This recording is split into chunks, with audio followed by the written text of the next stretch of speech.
Right, what a matchup this is going to be. Tottenham against Liverpool in the Premier League. A massive game that always delivers fireworks. Ange Postecoglou and Arne Slot haven't met yet, but they're going to get to know each other very well over the course of the next few months. Our Carabao Cup semi-final opponents are who we take on in the Premier League tomorrow. Welcome back to the Ben Bowman YouTube channel. If you are new, please like, please subscribe. I do these previews before every single game, and we'll be breaking the game down on Monday as well, so make sure to stick around for that. It's going to be a fascinating tactical battle. We're going to talk through the setup of both teams shortly. We're going to talk through how we can potentially hurt Liverpool as well in terms of how aggressive they are in their press, leaving gaps in midfield, how we can get in behind the fullbacks as well.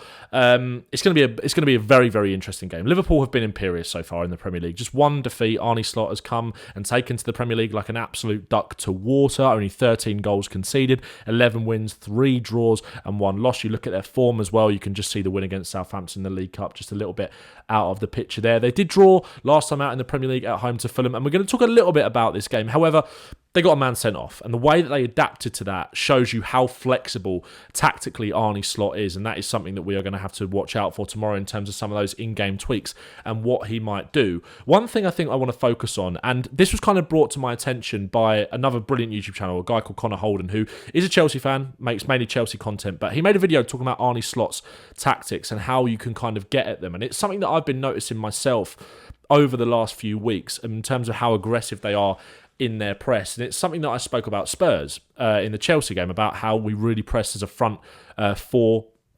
leaving Yves Bissouma exposed kind of in that midfield on his own, and how that created gaps for Chelsea. And I think Liverpool have been vulnerable sometimes in terms of how aggressive they have been and how they've been quite easy to play through at times. And I say easy, take that with a pinch of salt, because you would not suggest that a team as good as Liverpool, who have scored 31 goals and only conceded 13 and have 36 points, are not easy to play against. They're not. They're definitely not.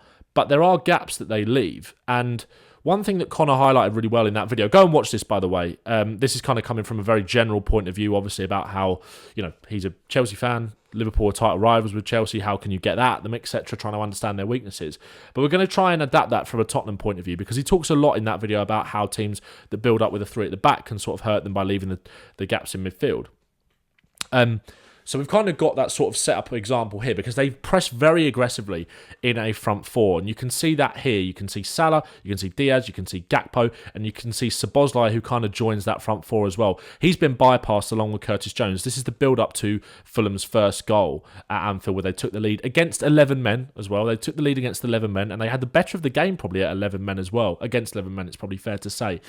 So I've got a lot of screenshots here that kind of show teams being able to play through Liverpool and finding this spare man, and how they're then able to exploit the space in behind that Liverpool will then leave by being so aggressive and jumping in that press. You can see Harry Wilson here picks up this little pocket of space, and he's able to switch the ball out to Alex Iwobi. And then you've got a 3-on-4 situation with Pereira, Jimenez, and Wilson are joining the attack as well to make it a 4v4 against Alexander-Arnold, Gomez, Van Dijk, and Robertson. You've got Szoboszlai and Gravenberch, who often get quite disconnected from the other midfielder and the striker in that press sometimes, and it does leave those gaps. Spurs do often build up in a back 3. If you think about how Spurs build out a lot of the time, Yves Bissouma or whoever is playing in the 6 will kind of come in and take the ball off of the goalkeeper, and we know the patterns that Spurs like to execute when they're playing out. Goalkeeper into the number 6, out to the centre-back, then they'll try and find someone out wide and work it back inside and play through that way, and then they'll eventually try and get in behind. So Spurs do quite often build out with a 3. And I think one thing we saw a lot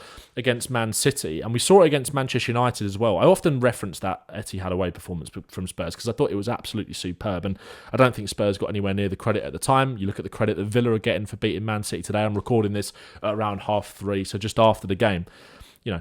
Tottenham did not get enough credit for what we did tactically in that game, and I think we also did it against Manchester United a lot, where James Maddison was kind of coming in and out, dropping deeper into sort of left-back positions, joining the back 3 in the press, joining the back 3 when building out, inviting teams onto press. You can see how many men United have committed forward there with that front four like Liverpool do, but then you've got 3 players backing up, and you can see the man over there in Pedro Porro, and look, this is far more aggressive than what Liverpool will be in terms of the numbers, but it kind of gives you an idea of how we can help manipulate Liverpool and help find the space. And I think James Maddison kind of setting up in this midfield 3 with Bissouma and Sarr, just like we did on Thursday, I think is the way to go.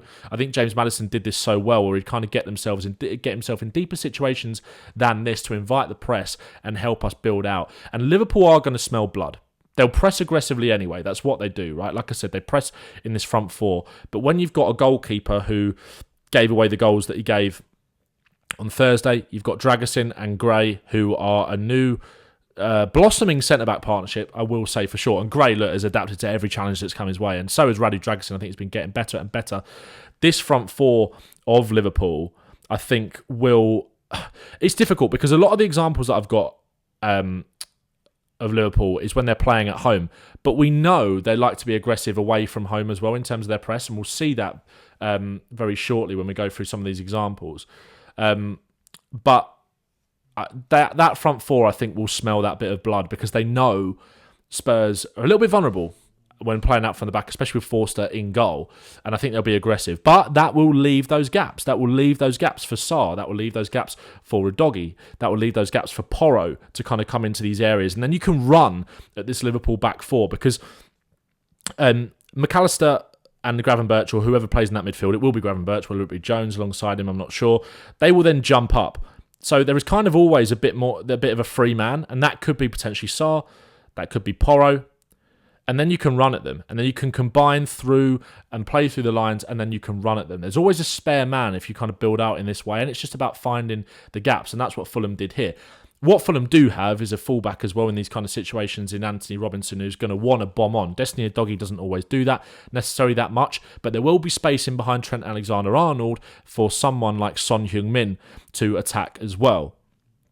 And they get their goal this way. Brighton, again, similar example. You can see Liverpool in that front 4, Van Hecke breaking the lines out from the back, as Romero loves to do, as Gray likes to do, as Dragusin is getting better at as well. And you can see, I think it's Weaver there, the spare man, who gets in between McAllister and Gravenberch, who are kind of right up on the halfway line as well. Able to find that ball between the lines, and then they can turn it over and run into Kadioglu. Liverpool's back 4 gets narrow, leaves a spare man in Matoma on the far side to run at them, get a little bit fortunate, but it comes to Kadioglu, who fires it into the back of the net. But like I said, we know that Liverpool have previous for being aggressive in their press away from home, and I think they will be aggressive and they will smell that bit of blood. Look what they did to Southampton, turn the ball over and score from these kind of situations. But Chelsea, again, being able to break the lines. Look at that front 4. It's almost a 4-2-4 in terms of how Liverpool press. Liverpool's Chelsea's setup is obviously different to Spurs here, but you've got Palmer kind of drifting out to that right-hand side. We saw this a lot with Chelsea against Tottenham, and it's something that Tottenham struggle with in terms of being aggressive with the press against Chelsea. Because one of those number 6s or one of those number 8s or whatever you want to call it, whether it's Gravenberch or Curtis Jones, is going to have to follow Palmer, right? And that creates that space for Caicedo here to get in between. You can see Gusto, who is really advanced as that inverted fullback. James is kind of tucked into an elbow, kind of back 3 with the left back really inverted and pushing on. And again, Tottenham here kind of building out in more of a 3. Porro and Udogie kind of inverting, but it's kind of maybe Sarr that's kind of keeping that width, or Bissouma kind of comes in to make this back 3 setup, and then you can kind of find this spare man here. So Spurs do like to build out in a 3 a lot as well, especially in deep situations. They find the pass through with Caicedo there, and it's runners in behind, and you can run at them. That's exactly how they scored their goal as well. Gusto here, Caicedo, they're able to get through that press, and then Caicedo is the free man, and it's one ball in behind to Jackson, who runs in behind Van Dijk and scores. I think Yves Bissouma is going to be really important in this game, not necessarily in terms of being that free man in midfield, but in terms of breaking the lines with the pressing, but also just sweeping up and breaking up play, because Liverpool's midfielders, they want time on the ball. And the thing is with someone like Gravenberch, he's so press resistant that you have to be so careful in how you do it, and then tell you how in terms of how you approach that press as well. Szoboszlai is similar. Jones is calm under pressure. McAllister is calm under pressure as well. But that's why Bissouma needs to be on his A game in terms of breaking up play and being press resistant as well. But like I said, Liverpool will leave those gaps. And I think Spurs, it's about finding that free man in midfield like they've done with Porro here. Look how many players you've taken out of the game, and then you've got to run at that back four. If we kind of take this all the way back to the start here as well, in terms of some of the examples I showed in the Manchester United breakdown, you can see here as well, Spurs building out, breaking through the lines, finding that spare man, and working inside. Now, Sonny coming off that line, Solanke taking one of those number 6s with him, or the centre-back jumps out and you can get Sonny and you can run at their back four that way. Obviously, different pressing setup Man United employed the other day, but it shows that you can be brave and play through the lines against someone like a Liverpool, because you've got that ability to break through a press that is even more aggressive in what we saw with Man United the other day. And I do think maybe this is kind of a way of doing it. I sort of was working on this a little bit earlier in terms of, we know how Spurs like to build out in that 3. I think Maddison is going to have to be key in terms of being brave enough to get into these deeper situations, finding Sonny kind of in off the line. Little combination with Solanke. Trent has to step up. Son can either drive inside or he can fire it into Solanke and then kind of get in behind him. Oh, that's an arrow.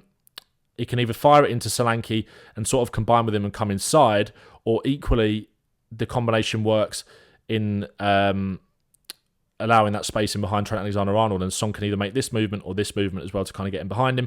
Kulusevski, I think, will play on the right again, and when Spurs build out in these situations, when you're kind of shifting everybody over to the left, Kulusevski can kind of attack this space in these kind of counter-attacking scenarios. Liverpool are going to be brave. They're going to be very aggressive in how they press. It will probably, potentially, at some point bear fruit for them in the game, because I think there might be a little bit of nervous and a little bit of twitchiness around Tottenham after what happened on Thursday in terms of how we gave that lead up. But we know that we're not going to change, and we know we can play through teams. And I just think Yves Bissouma is going to be the key man in this game in terms of being press resistant and being brave and stepping up to the occasion. I know he let us down against Chelsea, but I thought he was absolutely colossal against Man United the other night. And I think he usually rises to the occasion in these kind of bigger games. So he's going to have to be that linchpin of that midfield, press resistant, but combative off the ball as well. Because, you know, when you look at McAllister and Gravenberch, they aren't going to give the ball up easily. Szoboszlai's not going to give the ball up easily.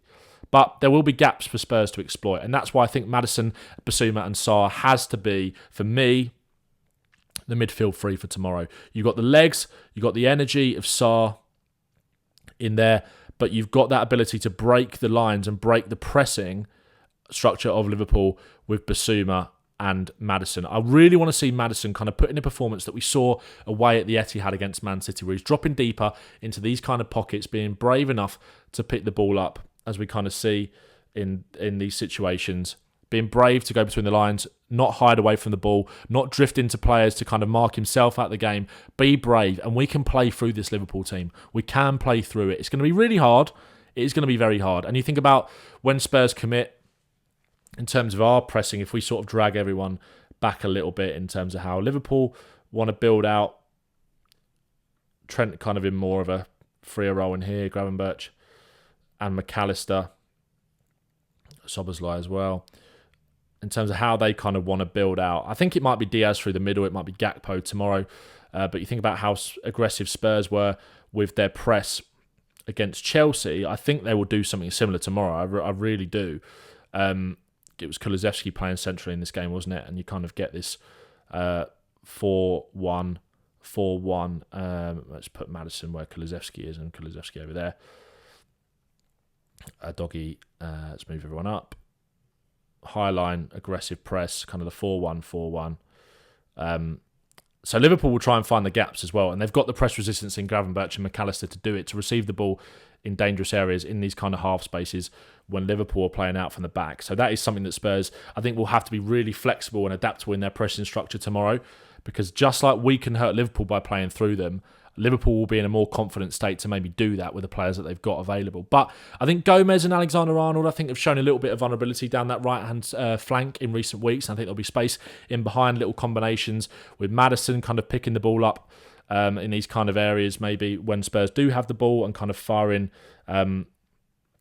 these little balls in behind into Son Heung-Min for him to run onto. Do you play Brennan Johnson in this game as well, maybe to get in behind Robertson. No, not for me. Not for me. I think you go with what you went with on Thursday night. Look, some of these players need a rest, but I think this is your best chance of winning this game. We've got to be brave and we've got to be bold and we've got to stick by our principles, but we also have to be tactically flexible and adaptable. And if we go 2-0 up like we did against Chelsea, then I think we need to drop off into more of that block with Bissouma and Sarr and show that we can defend a little bit more deeper. I'm not saying don't press. I'm not saying don't just completely give in and let Liverpool play have their own way and just play everything in front of us. There has to be a balance, right? But I want to see us manage a lead better if we get into it. I was really annoyed after Chelsea. And I thought we managed the lead really well against United, except for those errors. And I do think some of the narrative after the game was a little bit skewed. But like I said, Spurs, be brave, be bold, play through them, play through the lines, invite them on to press you.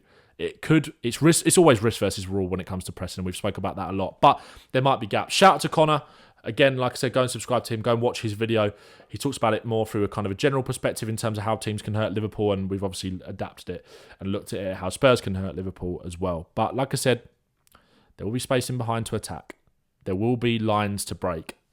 And I can see Spurs pulling off a little bit of a shock tomorrow. I genuinely can. I'm fascinated by this game. Spurs have not played Arne Slot yet so far. He's been pretty imperious, but you just never know when you come to Tottenham. Please make sure to like the video, subscribe to the channel, and up the Spurs.